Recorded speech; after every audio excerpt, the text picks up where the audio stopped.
Audio Jungle.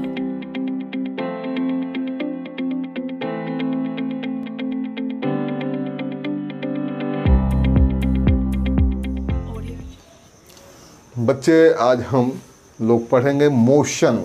ये standard 9 का CBSE का एक चैप्टर है और ये फिजिक्स का चैप्टर है मोशन।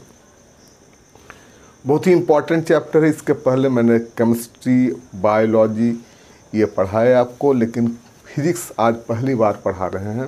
थोड़ा कंसंट्रेट करने की बात है, थोड़ा कंसंट्रेट करेंगे तो ज़रूर समझेंगे।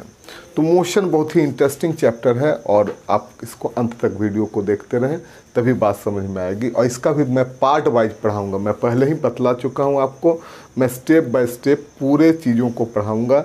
मुझसे ऐसा नहीं काम होगा कि 5 मिनट में पूरा चैप्टर ख़त्म कर दूं, ऐसा हो नहीं सकता हमसे।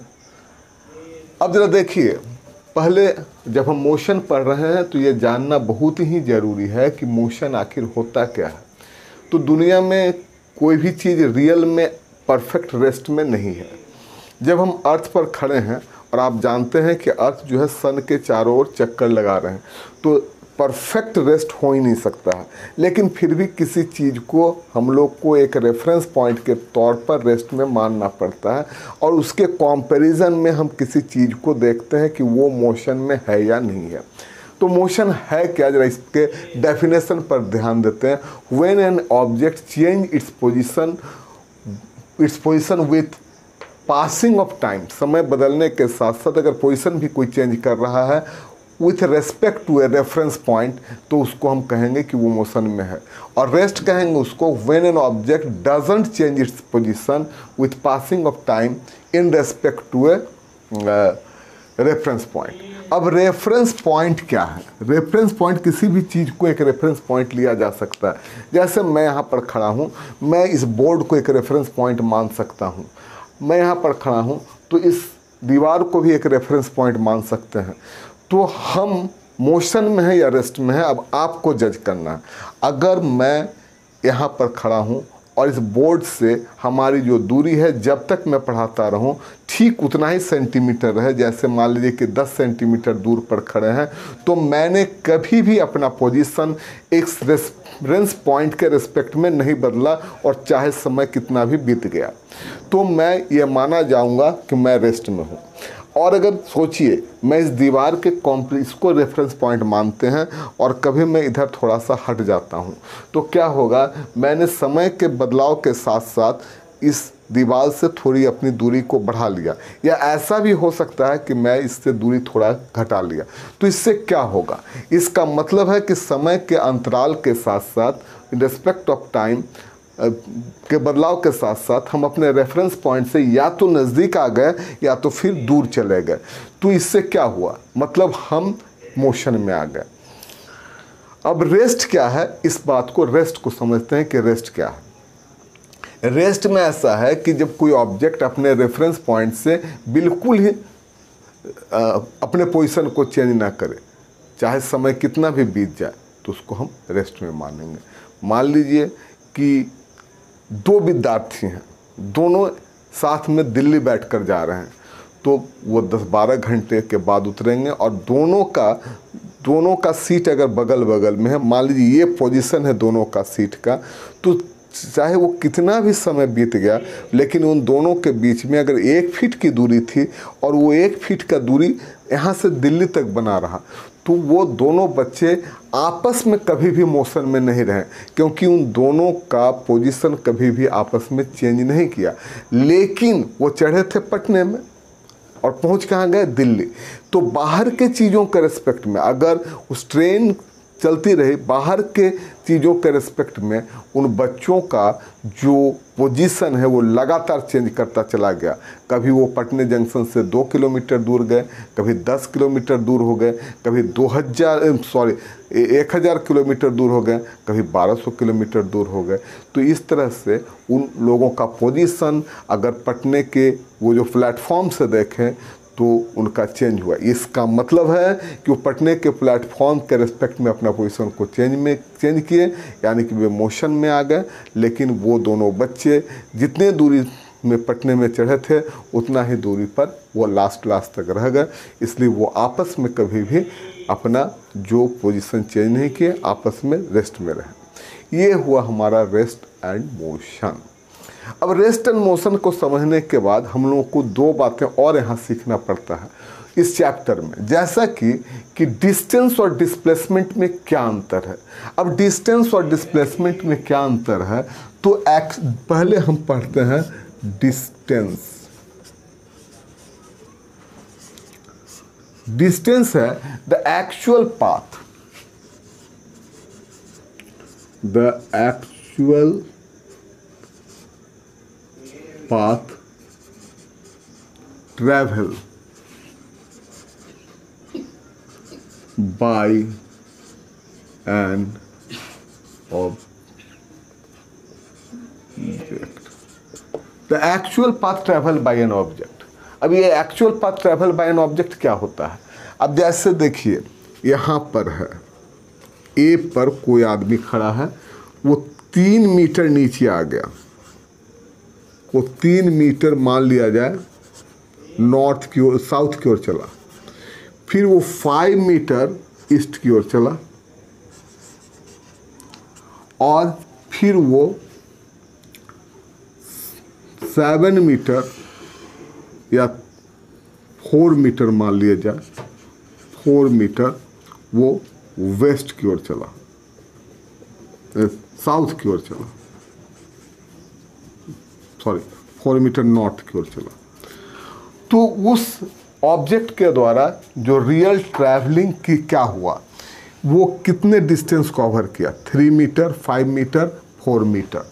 तो इसलिए इसको क्या माना जाएगा कि उसने 3 + 5 + 4 यानी कि उसने 13 मीटर, सॉरी 8 4 12 मीटर जो है ये डिस्प्लेसमेंट इसने कवर किया, डिस्टेंस कवर किया। अब डिस्प्लेसमेंट क्या है? द डिस्प्लेसमेंट, अब एक बात और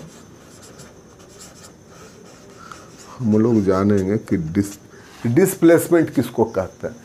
the distance between initial position and final position, distance between initial position to final position, ये होता है हमारा displacement. The distance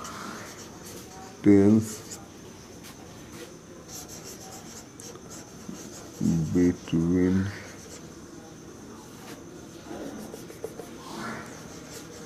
initial position to final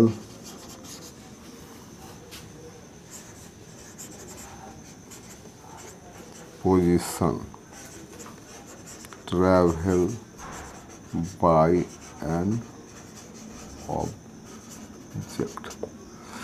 तो जो एक्चुअल डिस्टेंस होता है, इनिशियल और फाइनल, ये हमारा मान लीजिए फाइनल डिस्टेंस है, तो ये इनिशियल है,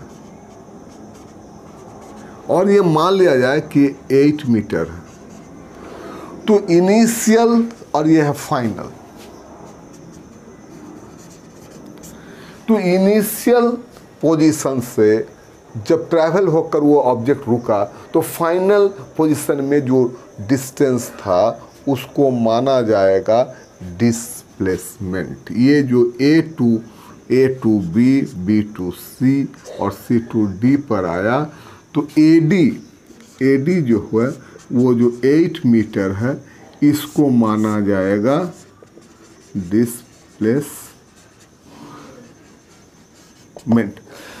तो इनिशियल पोजीशन से फाइनल पोजीशन का जो डिस्टेंस होता है उसको क्या माना जाएगा, डिस्प्लेसमेंट माना जाएगा। अब जरा देखिए, अब इसके बाद हम लोग को क्या जानना जरूरी है इस चैप्टर के अनुसार, पहले हम इसको इरेज कर देते हैं। तो इसके बाद जो हम लोग को जानना जरूरी है वो है हमारा स्पीड एंड वेलोसिटी।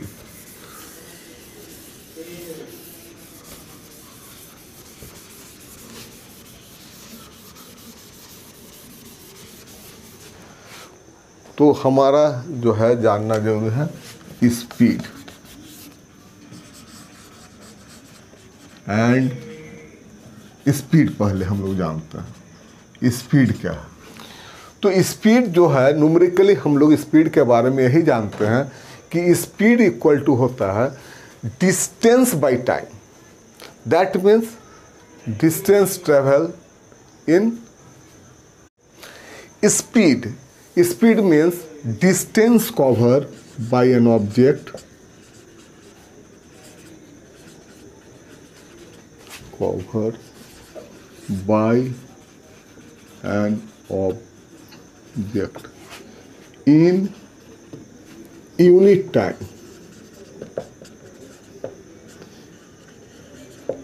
तो यूनिट टाइम में, इकाई समय में कितना डिस्टेंस कवर किया गया, तो वो होता है हमारा स्पीड।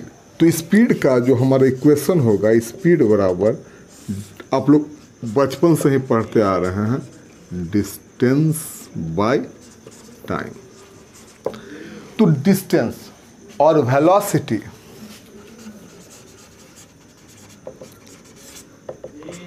ये वेलोसिटी क्या होता है? Distance cover by an object in unit time,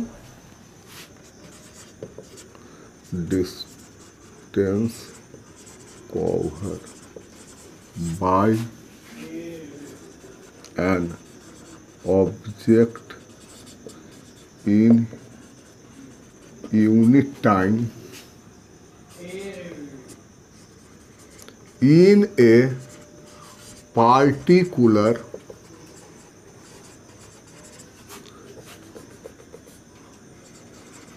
direction। अब देखिए यहाँ हमने एक बात आपको और जोड़ना पड़ा वेलोसिटी के केस में, distance cover by an object in unit time in a particular direction. तो ये जो हमारा है, ये इसमें डायरेक्शन भी बताना जरूरी है। इसमें सिर्फ मैग्नीट्यूड, और इसमें क्या है, वेलोसिटी में magnitude as well as direction दोनों है। तो इसलिए वेलोसिटी क्या होगा, वेलोसिटी बराबर डिस्प्लेसमेंट बाय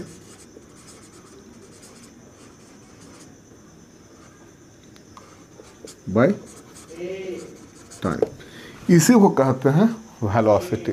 तो वेलोसिटी और स्पीड में अंतर क्या है? वेलोसिटी में केवल मैग्नीट्यूड होता है और इसमें मैग्नीट्यूड और डायरेक्शन दोनों होते हैं। तो इसलिए ये है स्केलर क्वांटिटी और ये है हमारा वेक्टर क्वांटिटी। तो ये वेक्टर क्वांटिटी है। अब इस दोनों में अंतर क्या है कि ये स्केलर क्वांटिटी है और ये वेक्टर क्वांटिटी है। इसमें मैग्नीट्यूड और डायरेक्शन दोनों है और इसमें सिर्फ मैग्नीट्यूड है। आज का वीडियो अब हम यहीं पर समाप्त करते हैं। आगे फिर हम और आगे इसका और पार्ट्स बनाएंगे। तो आप छोटे छोटे वीडियो के द्वारा स्टेप बाय स्टेप अच्छे से लर्निंग करें और स्वस्थ रहें। अगर ये वीडियो हमारा अच्छा लगता है, इसको शेयर करें अपने और दोस्तों को भी, इससे मदद होगा। हमारे चैनल में अगर पहली बार आए हैं तो इसको सब्सक्राइब करें। अगर अच्छा लगा वीडियो तो इसको लाइक करें। अगर आपको थोड़ा सा कहीं कोई कमी भी लगा तो उसको आप कमेंट करें और हमें भी बताएं कि इसमें और क्या इम्प्रूवमेंट करना पड़ेगा। और हमारे बेल आइकॉन को दबाना न भूलें। अगर ऐसा करते हैं आप तो हमारा कोई भी वीडियो अपलोड होगा तो इसका इन्फॉर्मेशन सबसे पहले आपको मिलेगा। और एक घंटी होगा, उसको ज़रूर दबा दें। डिस्क्रिप्शन में मेरा व्हाट्सअप नंबर दिया हुआ है, आप चाहें तो उससे हमारा कांटेक्ट भी कर सकते हैं और हमसे अपने जो भी बातें और पूछना है पूछ सकते हैं। इसके लिए मैं सदा आपके साथ हूँ। तो धन्यवाद, खुश रहें और मन लगा कर पढ़ें। स्टडी मस्ट गो ऑन, किसी भी स्थिति में पढ़ाई जारी होना चाहिए। Thank you.